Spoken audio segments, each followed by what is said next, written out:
Hello, welcome back to Not Another Mindset Show. Today's topic is one that I see all of the time, whether it's on Instagram, it's with my students, it's conversations amongst my friends, and something that I also struggle with myself, and that is imposter syndrome. If you're someone who is out there trying to achieve something, you're trying to build something, you're trying to see success in some area of your life, you've likely experienced some form of imposter syndrome to a degree in your life. And it's a very normal experience. However, it's a very uncomfortable experience. Feeling like you don't measure up to other people, that you will never know enough, or potentially that you are just not even cut out for this stuff, whatever it is that you're working on. You might find yourself tuning into this podcast because you're hoping that I'm going to help you get rid of your imposter syndrome. And I'd actually encourage you to do something different.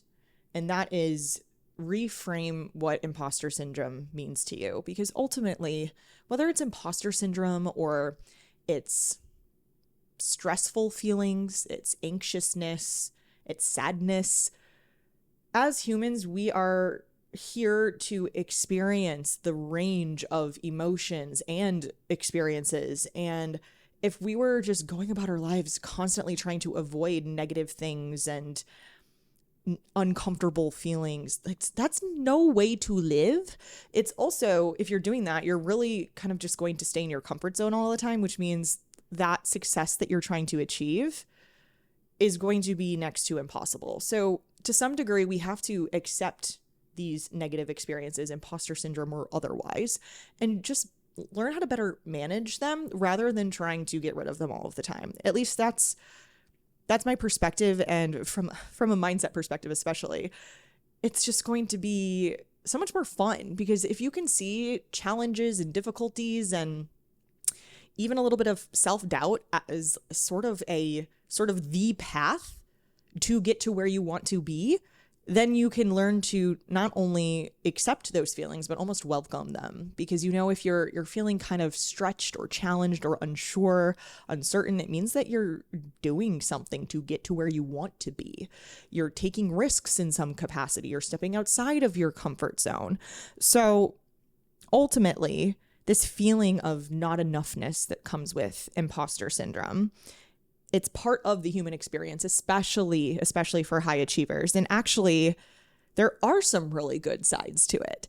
And that's kind of my goal with this episode, is for you to tune in, hear me out on what I have to share with you. And you might realize that you don't actually want to fully get rid of your imposter syndrome, but instead see it as maybe something that's not so bad, and actually just something that you need to learn how to manage so it doesn't get you off track on the way to your goals. So first things first, if you're feeling a little bit like an imposter, you actually probably are on track.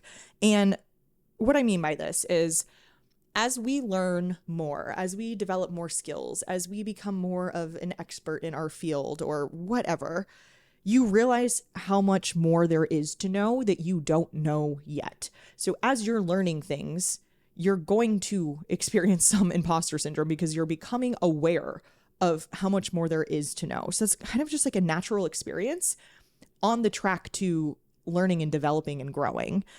And yes, that realization can be debilitating at times. How could you ever know everything that there is to know? How are you ever going to reach expert status? How are you ever going to measure up to the other people in your space that have been doing this for years and know so much? Like, why would you ever be one of those people? Why do you have what it takes? How could you ever measure up? But keep in mind, the reasons you're feeling this way is because you already do know a lot. You wouldn't be able to recognize how much more there is to know, or recognize what you're still missing and where you still need to improve, if you didn't already know enough in the first place.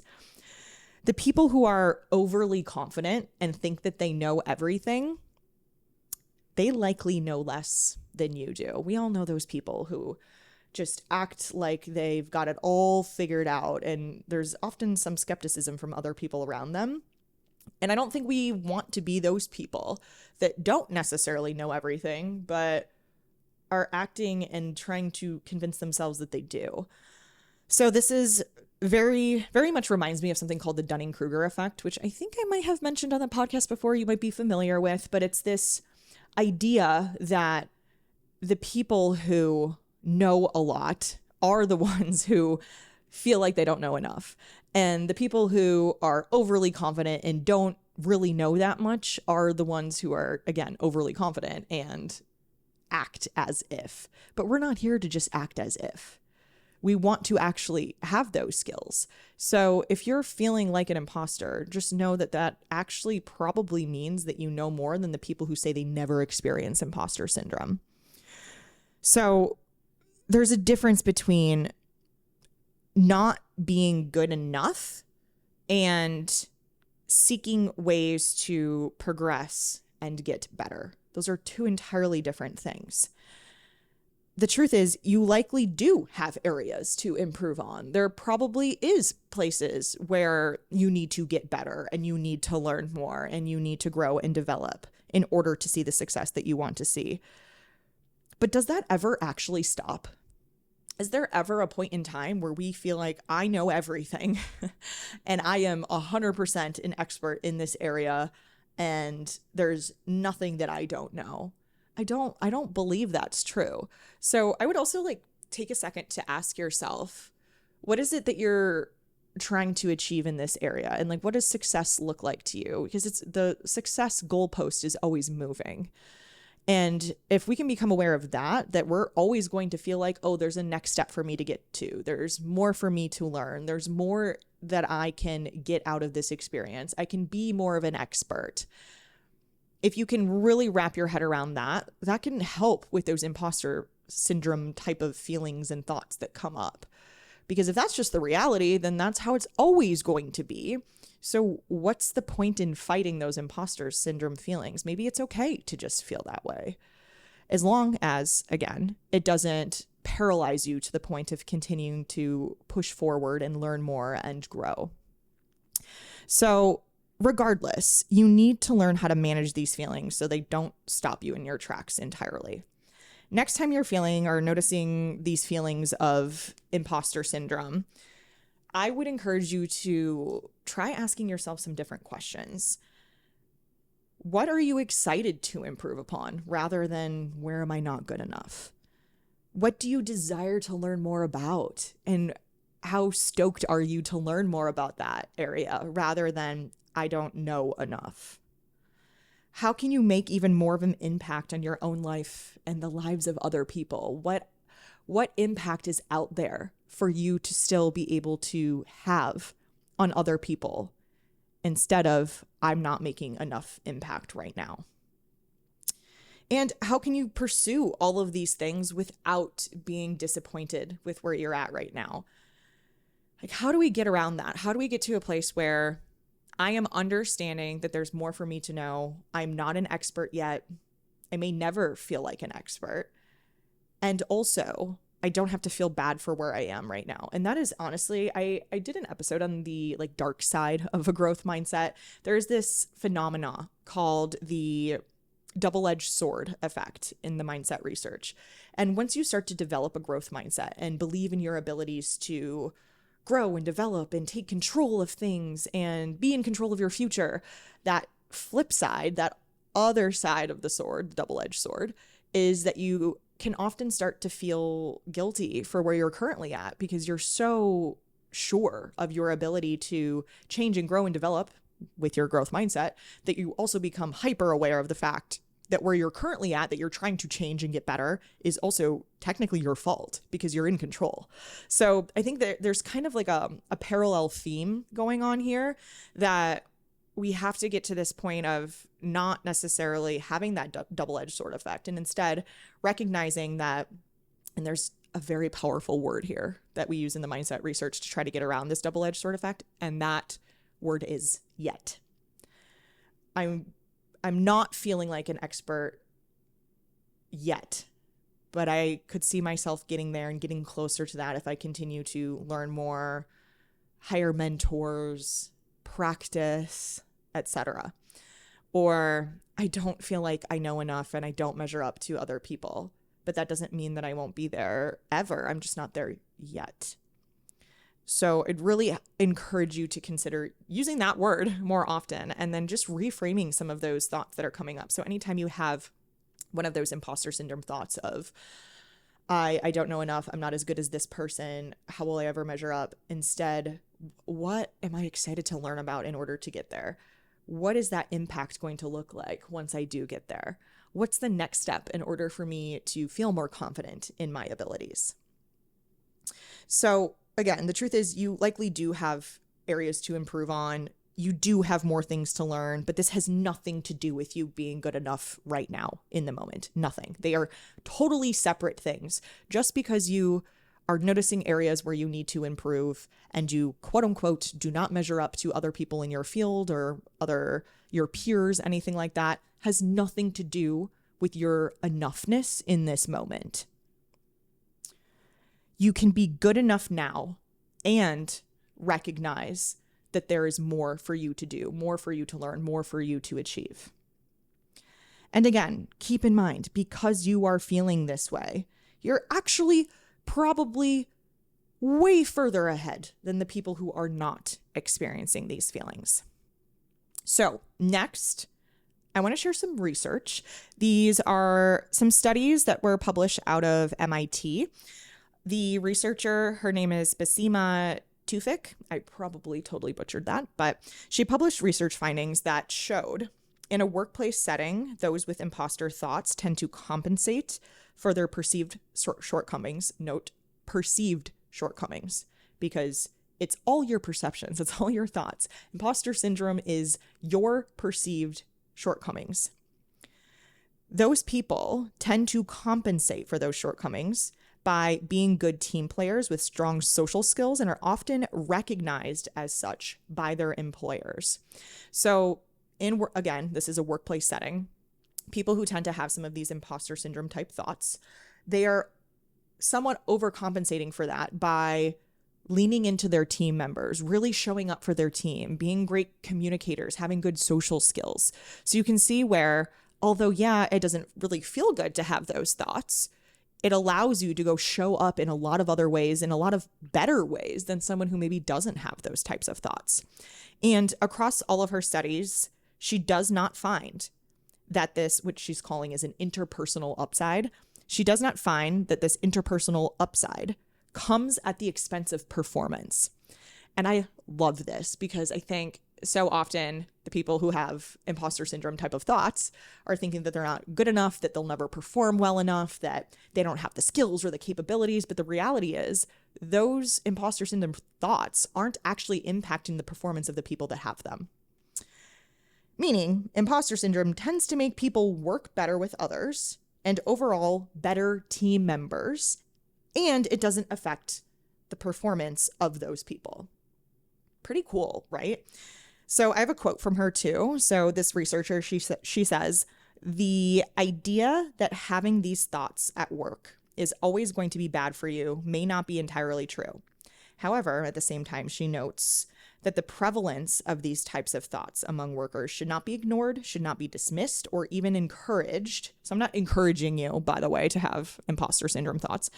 Should not be encouraged, given that she also finds that imposter thoughts lower self-esteem. So there's pros and cons, right? There's nuance to this conversation.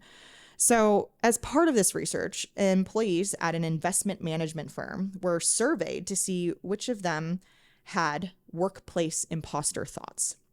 And employee evaluations from supervisors were also collected. So this is part of the same research. We're looking at employees that work at this investment management firm. They were surveyed to see if they have any of these imposter thoughts. And then their supervisors were also asked to evaluate those people. And what was found is that those employees with imposter type thoughts were evaluated by their employers as more effective workers with others and noted no drawbacks on their productivity overall. Again, we're seeing the same thing show up here. So as a reminder, I'm not trying to encourage your imposter thoughts, but rather have you reframe how it's actually making you better in other areas. And also that it's not actually actually getting in the way of your productivity in the moment, unless you maybe let that low self-esteem and self-doubt get in the way, which tune into the next episode next week, and we're going to talk about that a little bit more. So data from this research also describes how these kinds of workplace imposter thoughts are not something permanent. I'm going to say that again. Data from this research describes how these kinds of workplace imposter thoughts are not something permanent. People can absolutely diminish their imposter thoughts over time as they become more comfortable in their roles. So something to consider for yourself here is don't have a fixed mindset about your imposter syndrome thoughts. And I would really encourage you to think about other areas in your life where you maybe had some of those imposter syndrome thoughts and they got better over time as you learned more, as you got more comfortable in your skill set and you had more practice and you worked with other people. Notice where it became less over time, because if you're feeling it really heavy right now in one area of your life, you could probably pick out somewhere else in your life where you also felt it very heavily, and over time it actually got better. So this is not something that you have to sit with at this depth forever. However, you will have to continue to work at it and practice and get better and seek knowledge and seek support in order to get there. And one thing to also keep in mind, according to this research, is that the people involved in all of these studies were working with others. So I know many of you, because we're talking about workplace imposter thoughts, right? So many of you are solopreneurs, or you work by yourself in a large capacity, work for yourself, work by yourself. So you may not be in an environment where you can kind of use that compensatory imposter syndrome thought process of, I'm not feeling like I'm fully capable, so instead I'm going to be the best team member ever, and I'm going to have really strong social skills and really work to help out the rest of my team. So you may not have that benefit of being able to pour back into the organization, pour back into a team like we see in these studies. So what do you do about this? And I know a lot of you, I've had this conversation a lot with my students inside the health mindset coaching certification, that they just enjoy the certification so much because they're actually getting to like spitball about client cases, client issues with other coaches and interact with other people and feel really supported with other people who are in their field, because they don't really get that a lot, as many of them are working by themselves for themselves. So really just kind of showcases the importance of where can you find community to lean into, whether that's like a mastermind. You could join the health mindset coaching certification and experience exactly what I was just talking about. Any other groups or programs or friend groups even, where you could pour into and lean into in these same areas. If you can find other people who do similar work to you and kind of buddy up and support each other, as maybe you're both kind of going through these imposter syndrome feelings. So, okay, on that note, I hope the information I've shared here starts to get you just thinking differently about imposter syndrome and what it really means for you, because I'm talking about imposter syndrome and how that could show up, but ultimately, like, I don't know what that means for you. I don't know how heavily this weighs on you. I don't know how strong your self-doubt is, but underlying all of this is likely some negative feelings of self-doubt, uncertainty of your abilities, low self-esteem. So I don't want to just fully gloss over that and say, hey, just start to look at this differently and everything's going to get better over time. You're fine. You'll be good. You'll be good. I don't want to just do that. So in the next episode, I'm going to walk you through a specific exercise to help you start to overcome self-doubt and just better navigate these feelings of being an imposter, not measuring up, not being capable. So stay tuned till next week, where we run through that exercise together, and I think that'll be really helpful for you as well. So that is all I have for you in this one, and I'll see you next time.